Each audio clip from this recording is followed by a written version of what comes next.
Start? Yeah. So, hi, this is Delia, VP of Strategy and Policy at Forefront. We are going to talk about the Johnson Amendment. What is it? What's going on with it? Why do people care? Let me start by saying there are a few things nonprofits aren't allowed to do. And one of them is get involved in politics. The reason why we're not allowed to get involved with politics is because of the Johnson Amendment, or how I like to call it, protecting nonprofit nonpartisanship. This is really, really, really important. People like us because we don't get involved with politics. People like us because we have awesome missions that help people.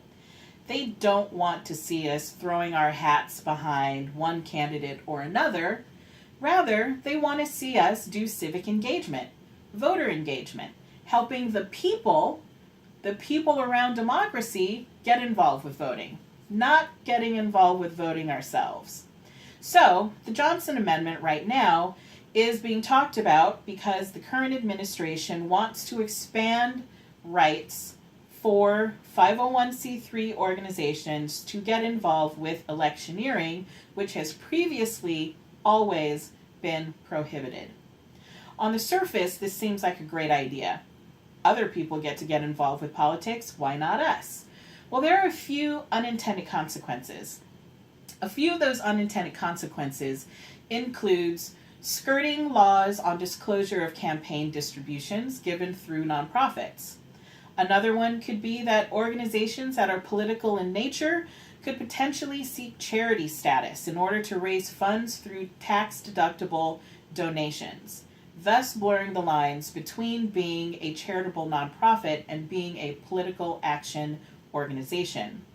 And then it's the inevitable transformation of a nonprofit into a politicking, electioneering organization, which to me seems to be like mission bleed. So, what is actually happening?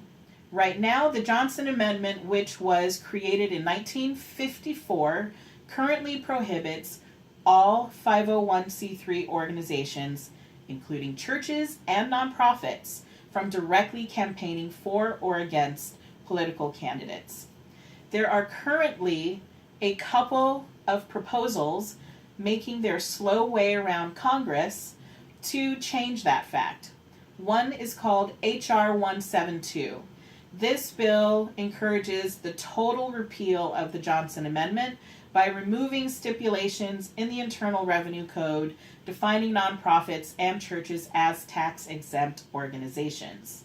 There is another bill that starts in the Senate called the Free Speech Fairness Act, and it's also making its way through the House. This bill would amend the Internal Revenue Code to permit tax-exempt organizations to make statements related to political campaigns without losing their tax-exempt status. Nonprofits would therefore not lose their tax-exempt status if they decided to intervene in an election. Now again, sounds like a cool idea, right?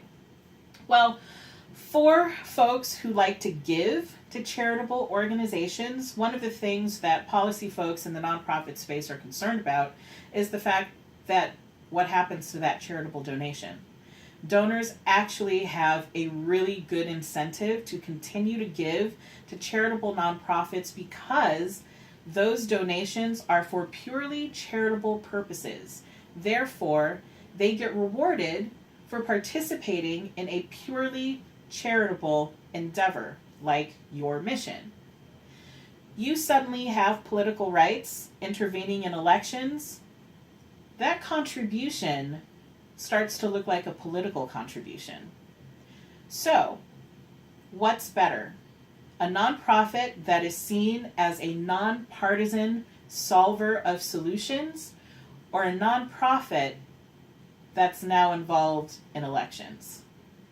Forefront opposes any threat to nonprofit nonpartisanship, and we hope you learn a little bit more. Read our policy brief on our website. Keep an eye out for our policy alerts and more discussions about this issue, and let us know what you think. Thanks so much.